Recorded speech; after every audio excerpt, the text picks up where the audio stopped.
Okay, welcome Rabbi Rubinson to another Chazara Shiur. Baruch Hashem, a lot of Talmidim are benefiting a lot from being able to learn a lot of Torah and connect with Eibishter, cherish Eibishter's gift that He gave us, the Torah.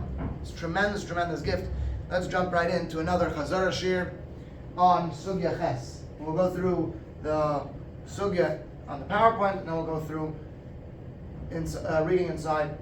reading, breaking, and translating. The Sugיא has 4 parts to it. Let's go through each one. But before then, let's start with Yedias Mukdamas, things that we need to know beforehand. Number 1 is a Shumah. We had the last Sugיא. Shumah is when, let's say, Avraham borrows money from me, and he doesn't have money to pay back. So Shumah is when Bezin will now go to Avraham's possessions and take something from him in order to pay back the loan. That is a Shumah. Shumah means evaluation. Beis Din evaluates how much his field is worth and takes it away from him. Next is Mechira, a sale. Very simple. I give you money and I get something for it. Next is Yerusha, inheritance. After someone passes away, he leaves over an inheritance. Matana is a gift. Someone, not if they pass away, but during their lifetime, they give someone something. It's usually a very nice thing, a very meaningful thing. When someone gives a present, and the other person receives the present, that is a matana. Next is nirsei miluk. Now, when a woman owns, let's say, property or belongings from before she got married, and she owns them when she's single, and now she gets married, she can choose 2 options of ownership over these belongings. The most common is nirsei miluk. Nirsei miluk means her possessions from before she was married, and now that she's married, let's say a property, she owns a property from before she was married, and now that she gets married, the husband and wife both have a connection to this property. What are their connection? The keren la'isha, the woman maintains ownership over the property. She remains the owner, so any big decisions needs to go through her. However, the husband, the Baal, Apotropos, is like a manager, and he receives the profit. So if it's a property and it has rent coming in, so the husband can benefit from the rent. He can take the rent money. Okay? But the ownership is maintained by the wife. The husband does not become owner. He only gets the proceeds. The other option that she can do is called nirsei tzoyin barzel. When she says, you know what, this property that I own, now that we're getting married, you're going to own it. The husband is going to own it. Right? So the keren goes to the husband. As long as they're married. As long as they're married, the husband owns it. So all the rent, any big decision, the husband is able to make during the time of their marriage. If the marriage, for whatever reason, ends, either Rahman al-Islam, if one of them passed away, or they get divorced, if for whatever reason the marriage is ended, then the husband needs to give back the nirsei tzoyin barzel to the wife, but not how much they're worth now. The same exact amount that they were worth in the beginning, when they got married. So let's say the property went up in value. It went from $10,000, went to $100,000. So the husband gets to keep $90,000, all he needs to give back is $10,000. If it went down in value, if it used to be worth $10,000 and now it's worth $5,000, the husband loses now. He needs to pay back an extra $5,000. So again, the husband is nirsei tzoyin barzel is that the husband is owner during the time of the marriage, and if the marriage ends, he needs to replace exactly what it was when they got married. Now in the Ksubah, when a husband and wife get married, they have a choice either to choose nirsei miluk or nirsei tzoyin barzel. Usually more common is nirsei miluk, that the woman remains owner of the property, and the husband is a manager, and he receives the produce. Okay? The difference between these two will be mentioned in Rashi, but in the Gemara we're mostly going to be talking about nirsei miluk. Let's go straight into our Sugיא. The Gemara starts off with a case which is simple, pshittah. This following case is pashut. What's the case? And in the next case is going to be a question. What's the case? If you have Reuven and Shimon. Reuven owes money to Shimon. He's chayiv l'Shimon. And he doesn't have money to pay back. So what does Bezdin do? They go to Reuven's property and they see, oh, you have a field, let's give it to Shimon. And they take away his field and they give it to Shimon. Now, Shimon actually was chayiv money to Levi. He owed money to Levi. And he didn't have money to pay back. So Bezdin says, hey, 1 second, Shimon, you have this big field over here that you recently got. We're going to take that away and give it to Levi. Now, what if Reuven has, all of a sudden 6 months later, Reuven gets money and he wants to get back the field that now Levi has. So now, did Levi take it away from Reuven? No. Levi took it away from Shimon, who took it away from Reuven. But the Gemara says, even in such a case, Reuven could get back the field. Why could Reuven get back the field? Because, why Shumah? Why does the Shumah go back to its original owner? Because we could tell Levi, Loi odif at, you are no better, migavro the osis minei, from the person who the field came from. Levi, how do you have the field? You have it because you took it away from Shimon, right? And Shimon, how did you have it? Because you took it away from Reuven. Levi, you're no better than Shimon. The same way Shimon would have to give it back, you have to give it back. The only way that you have it is because of Shumah. Oh, I'm sorry. If you only have it because of Shumah, then you need to give it back. That's Shumah Hadar. So this is simple. If the field went from one borrower to another borrower to the lender, then the Shumah does go back. However, the next case, the next three, which entails 3 parts, this is going to be a question.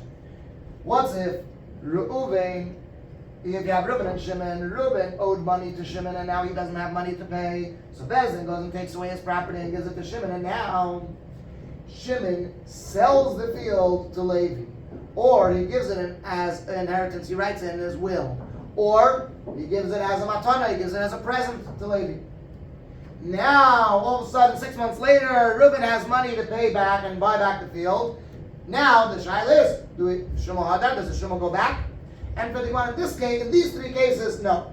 Shumah does not go back. Why?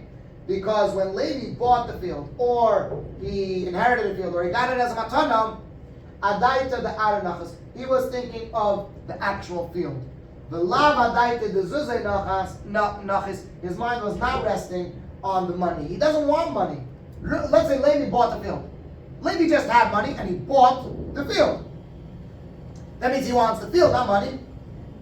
Or he got it as an inheritance. He wants his father's field. He wants to keep it in the family. Or he got a present from his uncle. He wants that. He wants to keep that present, such a good present. He wants to keep the present. He doesn't want just money. So in these 3 cases, the Gemara answers Shumah lo yodai. How about in the next 2 cases, which both fall into the category of Baal b'nichsei ishtei, as we're about to learn. Let's say you have Reuven and Sarah. Reuven owes money to Sarah, but he doesn't have money to pay back. So what does Bezdin do? Bezdin goes and takes away his property and gives it to Sarah. Now Sarah gets married to Levi, and the field goes over to Levi as nichsei milug. Levi manages it. He's able to get produce out of it. But now, 6 months later, Reuven wants to get back. Oh, we missed this now. Sarah now passes away. After Levi has the field, Sarah passes away, and now 6 months later, Reuven wants to get back the field from Levi. Can he? And for the Gemara, no. In this case, the husband does not give back the field that he got b'nichsei milug. Okay. Let's put that aside a second. Let's go to the next case of Baal b'nichsei ishtei. Similar but different. What's if you have Sarah and Reuven, and instead of Sarah getting the field, Sarah owed money to Reuven. She didn't have money to pay, so they took away her field and they gave it to Reuven. And now she got married to Levi. Okay, so Levi has no connection really to this field, but now Sarah passes away, and Reuven and Levi wants to get the field back.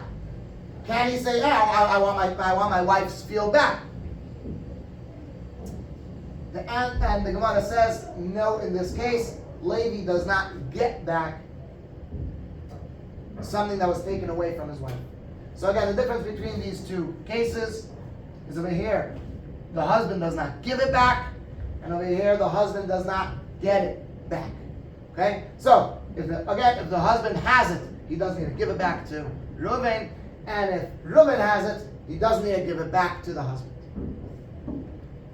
Now, how do I know? What's the reason to this din? We learn it out from Takanas Usha, from the Takana that the Sanhedrin made in Usha. Now, this goes on to the third part of the Gemara, which we're going to bring down a case and a din that they established in Usha while the Sanhedrin traveled on the 10 journeys of the Sanhedrin. The Bezdin traveled from place to place. Once it left at Yerushalayim, once it had to leave Yerushalayim, traveled from place to place. And one of the places were Usha, and while the Sanhedrin were in Usha, they established this case of Takanas Usha. So the second part of the Gemara is going to discuss the case, the din of Usha, and then we're going to bring it back. We're going to learn out of it back to our case. Okay? Let's say you had Sarah. Sarah had a field. On Chav Cheshvan, see here, Chav Cheshvan, Sarah got married to Levi, and the field went over to Levi as Nichsei Miluk. So Levi is able to have the produce from this field. Okay, some time goes by, and let's say for whatever reason, Sarah needs some extra cash. And she doesn't have, let's say she wants to get a gift for her husband and it's a surprise, but she doesn't have any cash, so she can't ask him for cash. But she wants to get cash, so she says, one second, I actually own this big field over here. Let me sell the field to Reuven. And she makes a sale on Chav Kislev. But this sale is going to be a very interesting sale. What are the terms of the sale? First of all, Reuven is going to pay a very minimum amount of money for this field. That's why it's going to be worth it for Reuven. Okay? At the same time, since the husband was eating the paydas, so Sarah can't take that away from him, so the paydas are going to continue going to the husband. Nichsei Miluk, the fruit, the produce, Leba'al is going to continue going to the husband. And then the keren, the actual field, La'lekeach will go to the buyer, La'achar shetamos, after she passes away. So after she passes away, and the field will belong to her inheritors, that's when Reuven will get the entire thing, including the paydas. Until she passes away, Reuven will continue getting the paydas, and Reuven doesn't completely own it. So that's the case of Takanas Usha. But the Sanhedrin established a decree in this case. I'm sorry, this doesn't seem like a good plan, said Sanhedrin. This is not a good plan, because we don't want jealousy or fight between the husband and wife. Therefore, if the wife makes such a deal, the whole deal, and she passes away, after she passes away, we don't listen to this deal. The whole deal is void. The whole sale goes away. Why? What's the basis for this takana? Said the Chachamim, because the husband is like a buyer. It's like when he got married to Sarah and he gave her kesef, he gave her money, it's like he bought her and all of her belongings. And when did he buy her? On Chav Kislev. And this sale happened Chav Cheshvan. And this sale happened on Chav Kislev. This sale happened before this one. So the field will have to go back to the husband. So again, the takana of Usha was that if the wife dies, this whole deal is void, the mechira is canceled. Why? Because we consider the husband, when he got married, it's as if he bought the wife and her property first. When did he buy it? On Chav Cheshvan. And this sale happened Chav Kislev. His purchase came before that purchase. And the field needs to go back to the husband. Now, how does it apply to our case? In our case, when you have Reuben and Sarah, and Reuben owes money to Sarah and he doesn't have money to pay back, so he take away his field and give it to Sarah, and Sarah gets married, and the field goes over as next to me look to the husband. If you need to replay that. Again, if the field goes from Reuben to Sarah and Sarah gets married, and now Sarah passes away and Reuben wants to get back the field, so we learn out from Takanas Usham that this was a mechira, this was a sale.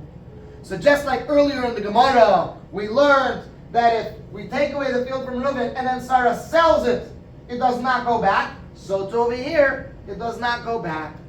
Similarly, in the other case, if Sarah owes money to Reuben and she doesn't have money, and we take away her field, and then Sarah gets married to Levi, and now Sarah passes away, and Levi wants to get the field back. Levi is like a buyer from Sarah.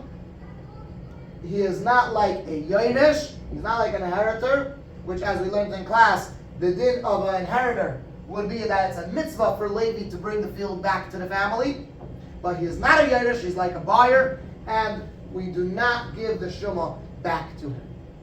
That is the conclusion of the second part of the Gemara. So to conclude, from Ushta we learn out that the husband is like a buyer of his wife's possessions. Therefore, he doesn't need to give it back, neither does he get it back, because he is like a buyer. Moving on to the third part of the Gemara. Third part of the Gemara goes back to a Baal Choiv, a borrower. With a regular case, you have Reuben and Shimon. Reuben owes money to Shimon, he doesn't have money to pay back. So he goes ahead and gives his field to Shimon, with a big difference. They did not use a bezdin. He did it on his own will. He said, Shimon, look, I don't have money to pay back. Take my field. And Shimon said, sure, I gave you money. I'll take your field, no problem. If you agree, sure, not a problem. And now, Reuben 6 months later, Reuben has money. He wants to get his field back. And the Gemara's shaila is he able to get the Shumah Hadar? Is he able to get the field back or not? From one hand, he agreed to give it away. So I'm sorry, you agreed to give me your field, why should I give it back to you? On the other hand, we said till now that by a loan, Shumah Hadar. Zog the Gemara that this was a machlokes between Rav Acha and Ravina. But we don't know exactly which one said what. One of them said that it does go back. One of them said that lo yadar does not go back. What would be their svara? What would be their logic? The Mandamar that says that it does not go back is because he agreed by himself. Reuben agreed to give it. It's like a good sale, cash for land, and all agreed. And when Reuben agreed to give it to Shimon, Shimon agreed to accept it. Shimon could say, it's like you sold me your property. I gave you money, you gave me the property. Done deal. I don't need to give it back to you. But according to the Mandama that says Hadar, that does go back, he holds it's not a good sale. And not all agree. Why not? What do you mean? They agree. Well, why not? No, he adds. And the only reason why Reuben agreed to give his field is not because he really wanted to give it. Just he wanted to avoid going to Bezdin. Imagine what would happen if Reuben would be going to Bezdin and he would lose his field through a Bezdin. Tomorrow it will be on the Wall Street Journal that Reuben went broke and his entire property was evaluated and given to Shimon. It will be a major embarrassment. They so poor. And he doesn't have money. It will probably be bad for his business also. So Reuben wanted to do it under the table. Without a bezdin, without the whole tumult, without the whole noise of it. But did Reuben actually want to give away his field? For sure not. And if 6 months later he has money, for sure he should get it back. For sure, Hadar. He only agreed quietly just not to be embarrassed.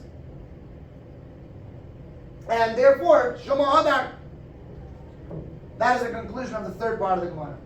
And finally, the Gemara asks, one second. In a case where you take away a field and give it to the Malva, give it to Shimon, when can he start taking produce from the field? When can Shimon actually start gaining produce from the field? Because we're worried maybe 6 months later Reuven's going to get the field back. So, tachlis, at the end of the day, like, bottom line, when could Shimon start having produce from the field? And there's 3 answers. First one is from Rabbi. Rabbi answers from when he gets the adrachta. What's the adrachta? Adrachta is the document stating that he can go search through the loiva's belongings. Okay? Which is 90 days after the verdict. What verdict? When Reuben and Shimon come to Beis Din, and Beis Din say, let's hear, Reuben, let's hear your claim, Shimon, let's hear your claim, and they decide that Reuben, you need to pay back Shimon. We find the story is true, you owe money to Shimon, pay him back. Now Beis Din gives 90 days for Reuben to pay back Shimon. After 90 days, if Reuben still did not pay back Shimon, Beis Din will give Shimon a adrachta, which means a document, like a warrant. You could go search through Reuben's belongings. You go search through, and look for whatever you want, and see what you want to take from him. So as soon as Shimon gets an adrachta, he's able to go through all of Reuben's fields and properties and take what he wants, and take paydays, take produce. Abaya says, even earlier, not from when he gets the adrachta, from when the adrachta is signed by the witnesses. When Beis Din signs the adrachta, even if he hears about it, even if he didn't get the adrachta, even earlier, Shimon is allowed to go and start gaining paydays from the field. And finally, Rava's answer is more strict than both of them. He says, Rava says that Shimon can only get paydays from when they finish announcing that the field is for sale. So first, Beis Din declares and gives a verdict that Reuben owes Shimon. Then goes 90 days, we wait for Reuben to pay. After 90 days, Beis Din writes a adrachta and sends it to Shimon.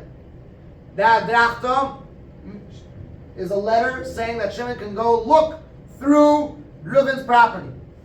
He goes and looks through Reuben's property, and he sees that Reuben has this field, so he goes back to Beis Din and say, okay, I want this field, let's evaluate it. So Beis Din are going to start announcing, we want to auction off this field. Who wants to pay for this field? How much are you ready to pay for this field? I hear 1,000, I do 10,000, 100. They find, okay, pass it, okay, tomorrow the auction is closing, and we are holding at $100,000 for this field.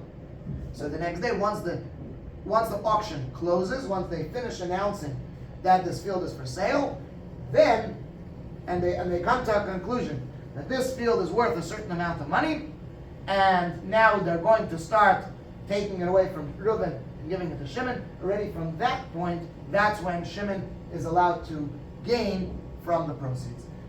That takes us all the way to the Mishnah on Lamed Hey Lamed Beis, which will conclude approximately 2 daf of our parak.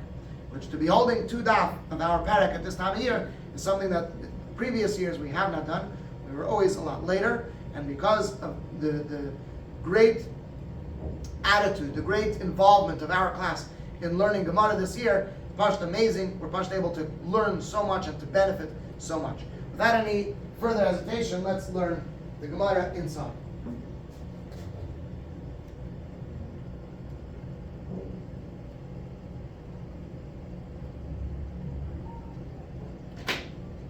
Okay, here we go. Starting from pshittah. If you need it, as usual, I'm going to say, make sure to be looking inside your own Gemara and repeating together, saying it along. If you need to pause the video, and press play when you're ready. Pshita, the following case is obvious. Shamu leba'al chayv, if they evaluated for him for a ba'al chayv, the ozal ihu, and he went the shama and evaluated it. He evaluated the field. Leba'al chayv didei, for his ba'al chayv. Amrinon le, we say to Levi, in the case that we gave before, Loi odif at, you are no better migavra than the person The osis minei, you came from it. How about, so that's pashut, that's simple. How about zavna? If he sold it, urta, he gave it as an inheritance. The yava, and he gave it the matana as a gift. Vadai, for sure, hani, these cases may kara from the beginning. As soon as Levi received the gift, received the inheritance, or bought the property, may kara from the beginning. Adaita, at the ar anachos, he was settling on the thought of owning land, of having land. His mind was resting on the land. The lav adaita the zuzinachos, and his mind was not resting on the money. Meaning, Levi does not want money; he wants the actual field. So, in such cases, we are going to say Shuma loy hadar. Shuma does not go back from Levi to Reuven. Before we continue, let's learn Rashi. Amrina, Rashi de Bramas. Amrina, Rashi de Bramas Amrina. Amrina, we say leba'al chodesh sheni, to the second malva, to Mr. Levi in the case that we had before. Loy odifas, you are no better. Mi ba'al chodesh rishon, than the first lender. Levi is no better than Shimon. Shebas mikoy chodesh, because you come from his strength. The only way that Levi has the field is because of Shimon. So the same way Shimon would have to give it back, Levi is not stronger than Shimon. He should also have to give it back. The same way that he gives it back. And he should take his money. The same way Shimon would take the money and give back the field. Because of, you should do what's right and what's good, like we learned in last Sugיא. Also you, kabel moisecha, receive your money, Levi, take your money that you were owed, all money sheni, from the original owners. Mishum, because of you should do what's straight and what's good. Next Rashi, Zavna, Urta, Chulu, the three cases. Rashi gives us context to what was the full case over here. Baal Choiv, a malva, sheshamu loy karka, that they evaluated for him land, meaning they evaluated land for Shimon. They gave Shimon land, umechara, and then he sold it. Oy shenasna, or he gave it as a gift. Oy hoirish, or he gave it as an inheritance. Hani, these last cases, meaning either a buyer, or yodesh, or an inheritor, or mekabel b'matana, or someone who receives a gift. Them, those people, these last cases, they don't need to give back the shumo. Why? Because adaita de ara nachus, his mind was settled on the land. His mind was settled sheyeh karka shalahem, that the land should be theirs. Veloy, and not sheyekablu mois, that they should receive money.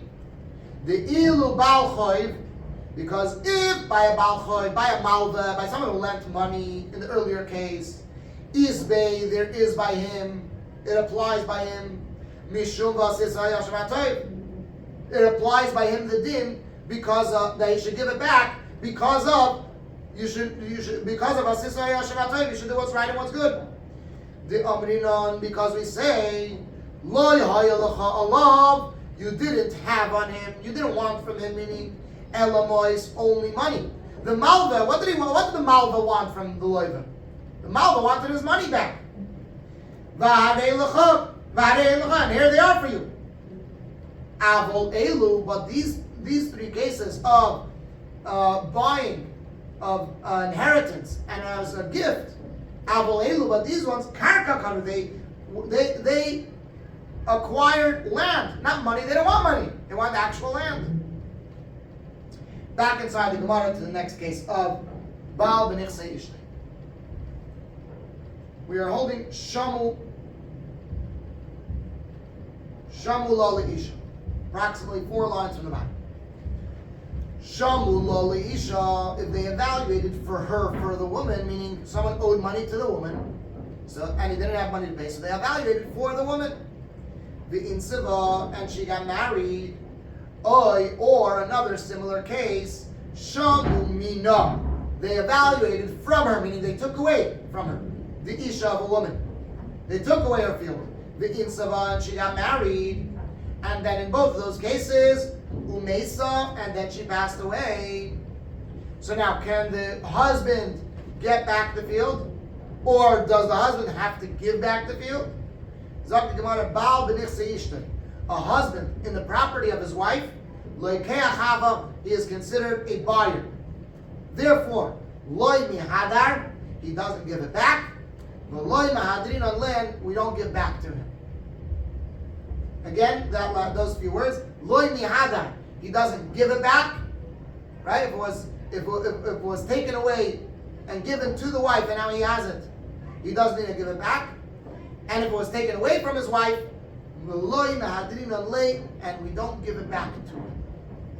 Why is he considered a lekach? Why is he considered a buyer? And why therefore don't we give the field back? Or he doesn't get it back. Why?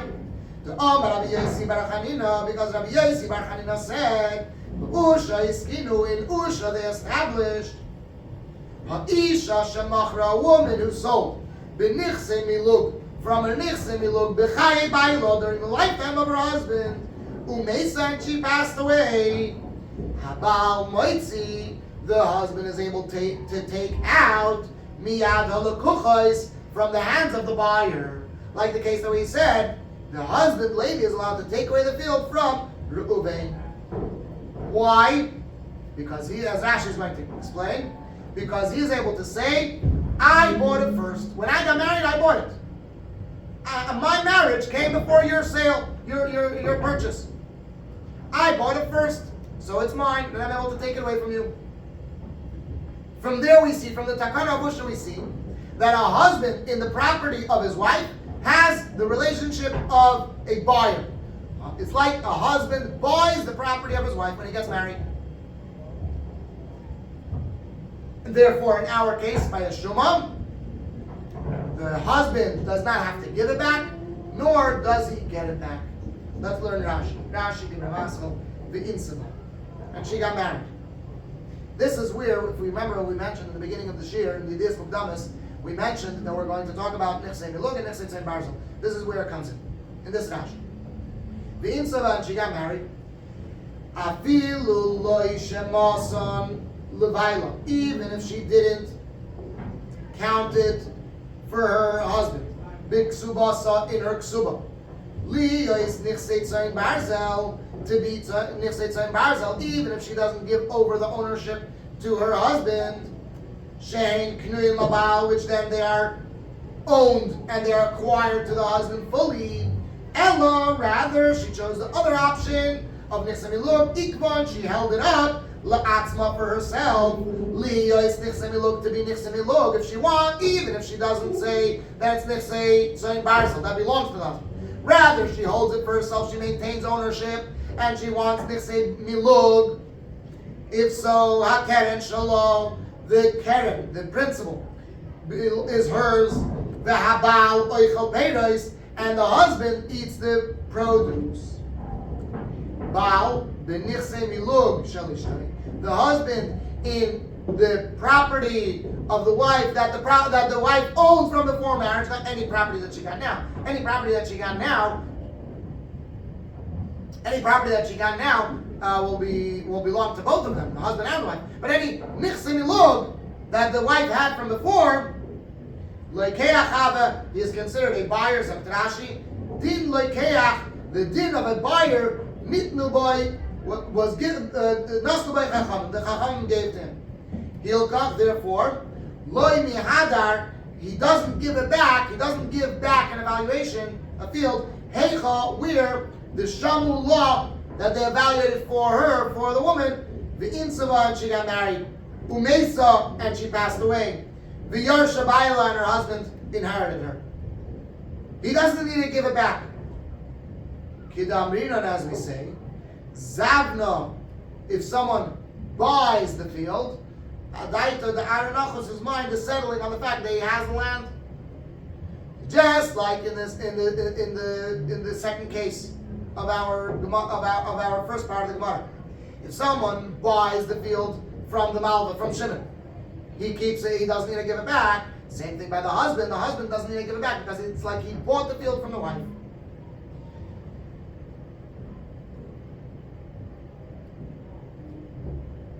V'loi mahadrinon lei zakt Rashi. V'loi mahadrinon lei, we don't give it back to him, to the husband. Zakt Rashi.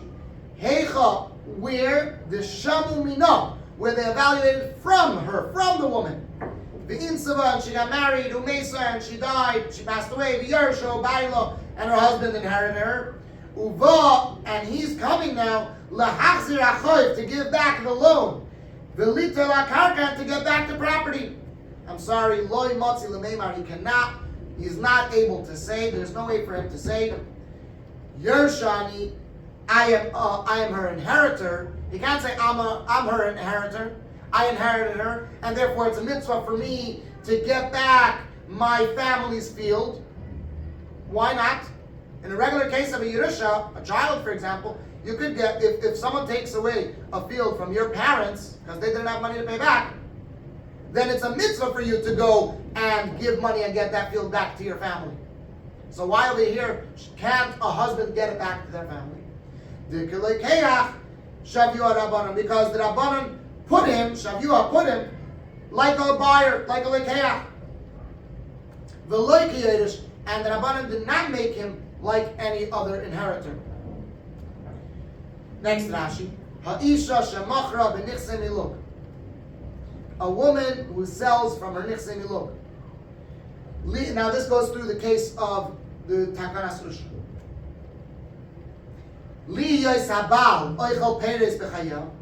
She sells it in a way that the husband will continue to eat fruits during her lifetime.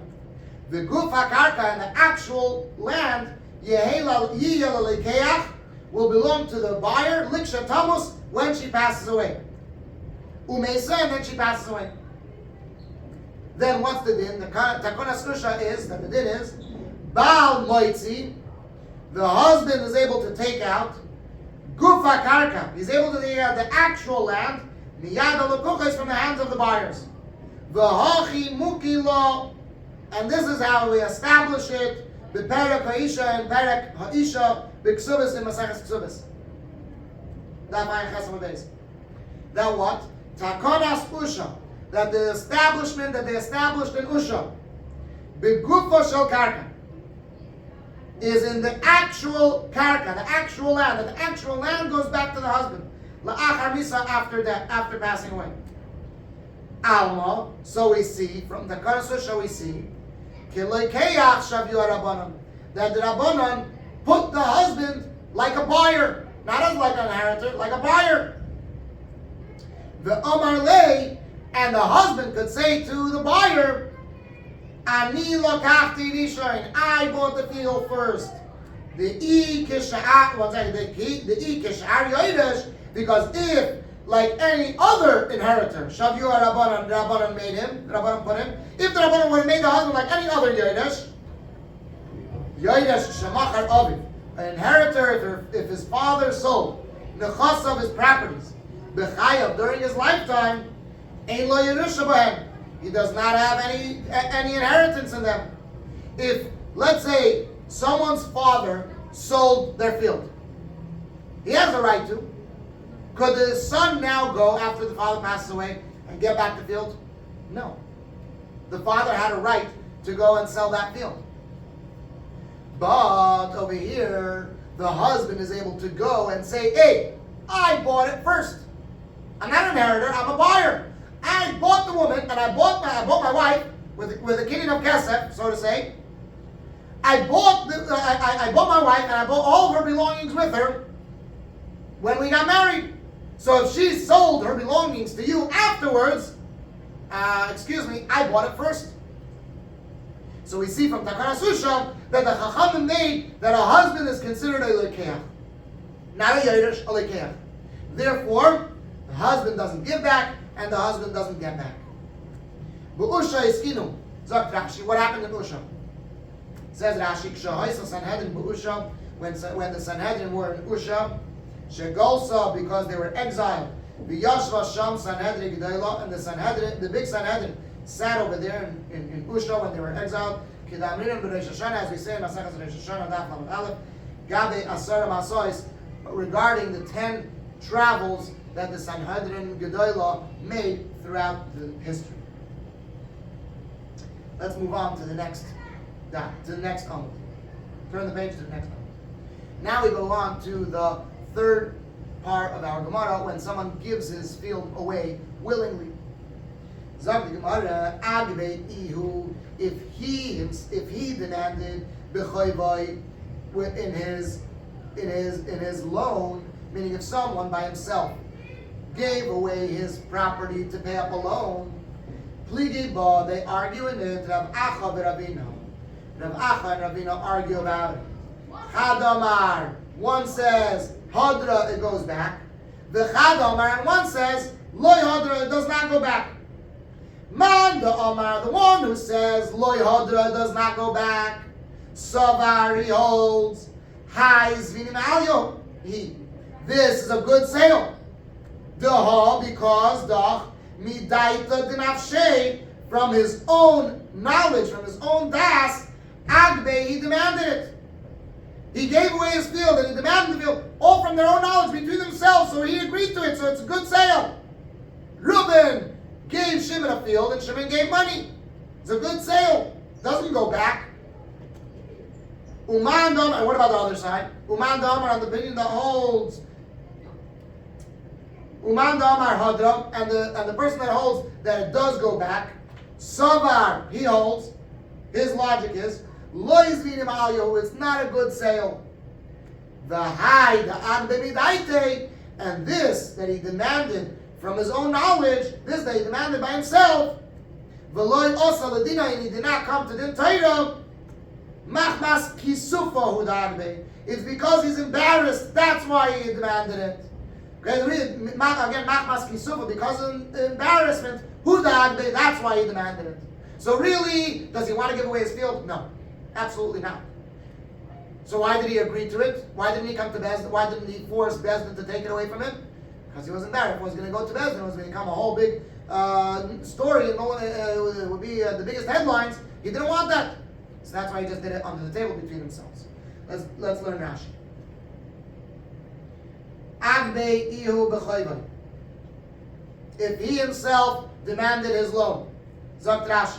Le'el mehadar, he's going back to before, he's not talking anymore about husband and wife, or someone who bought it, or got it in his inheritance, or got it as a gift. He's going all the way back to a borrower and lender, where they took away, where they made a shumah, where they took away his field.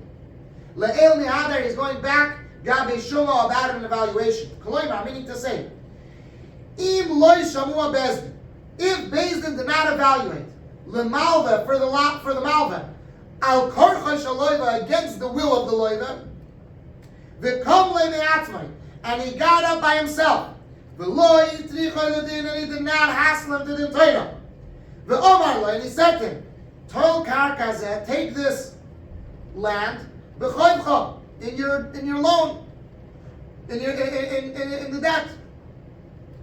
Reuben says to Shimon, look, I owe you money. Here, take my land, take my property. That will cover the loan. Without a whole bezdin, without everything. So now, does the shumah go back? 6 months later, if Reuben has money to pay back, does it go back, yes or no? Okay, back inside the Gemara for the last part. Frag the Gemara, there's a shaila, the Gemara inquiries. Umei emasai, and from when achil pevi, can the malva eat the payres of the field?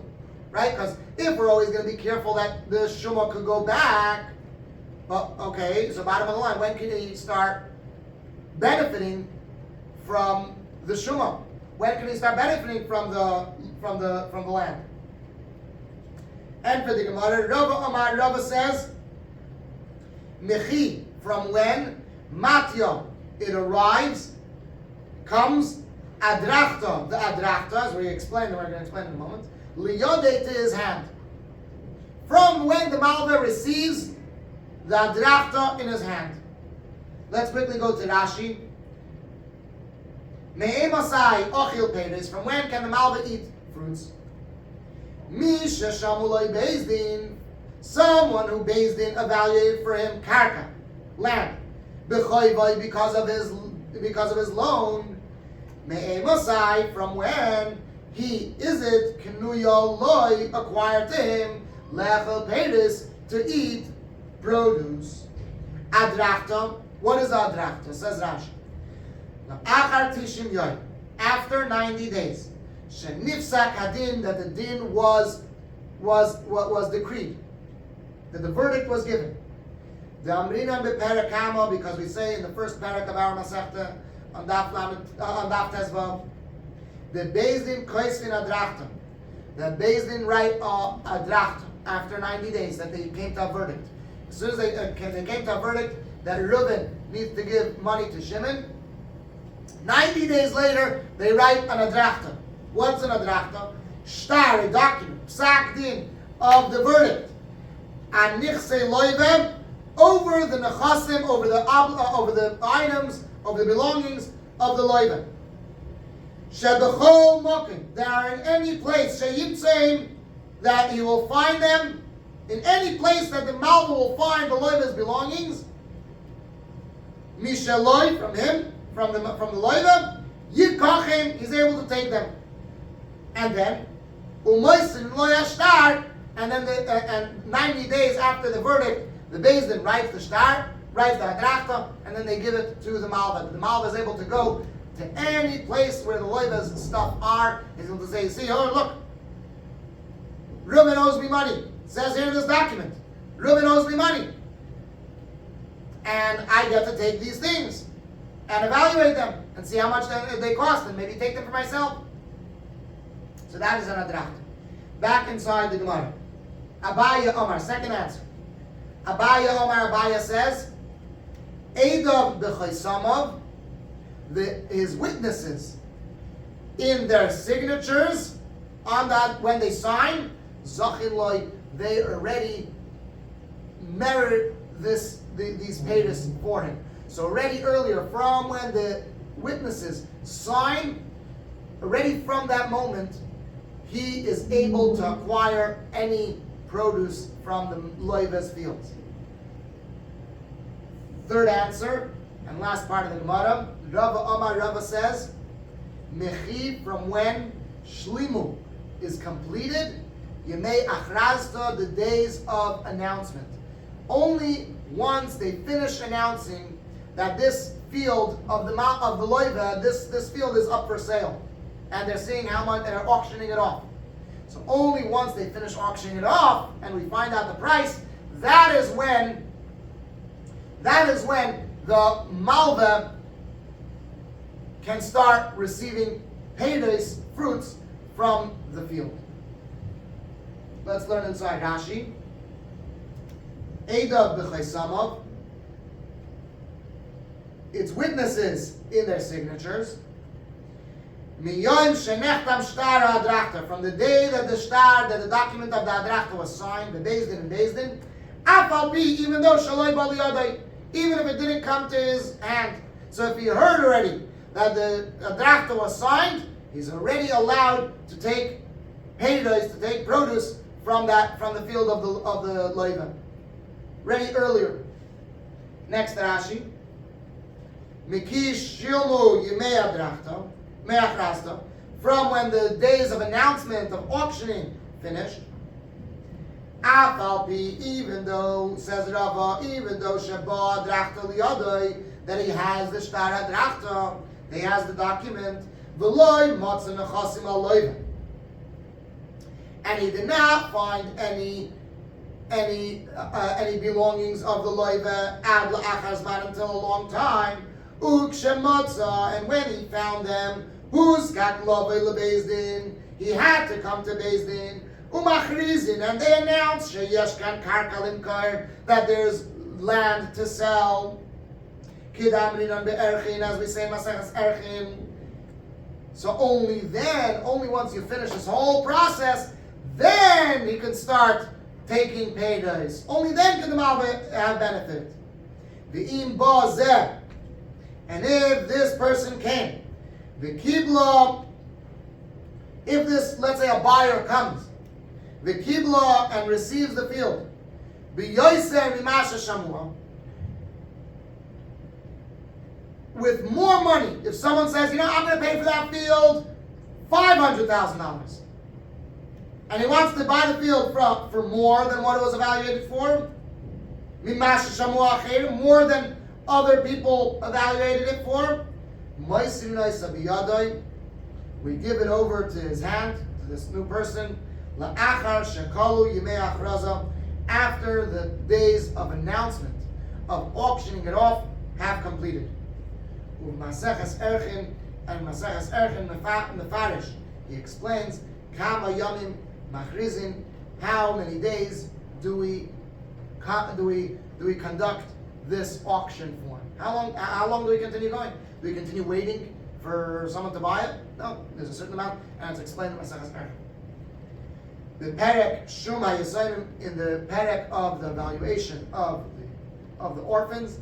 If you notice, by the way, the word shum comes from the word shuma, evaluation. The ad, the sholmu hanach yoimi, and until these days conclude, Rashi concludes, and until these days of announcement conclude, have a paydi the loiva. Until then, the paydos still belong to the loiva. Until then, the malva cannot take paydos. All this time, so Rava is a lot more strict about these paydos, that these need to still belong to the loiva. They can't go to the malva. And with that, we conclude this Gemara, and now we are ready for the next Mishnah. Hopefully, we see you again in the next Shiur on the Mishnah and the next Sugya.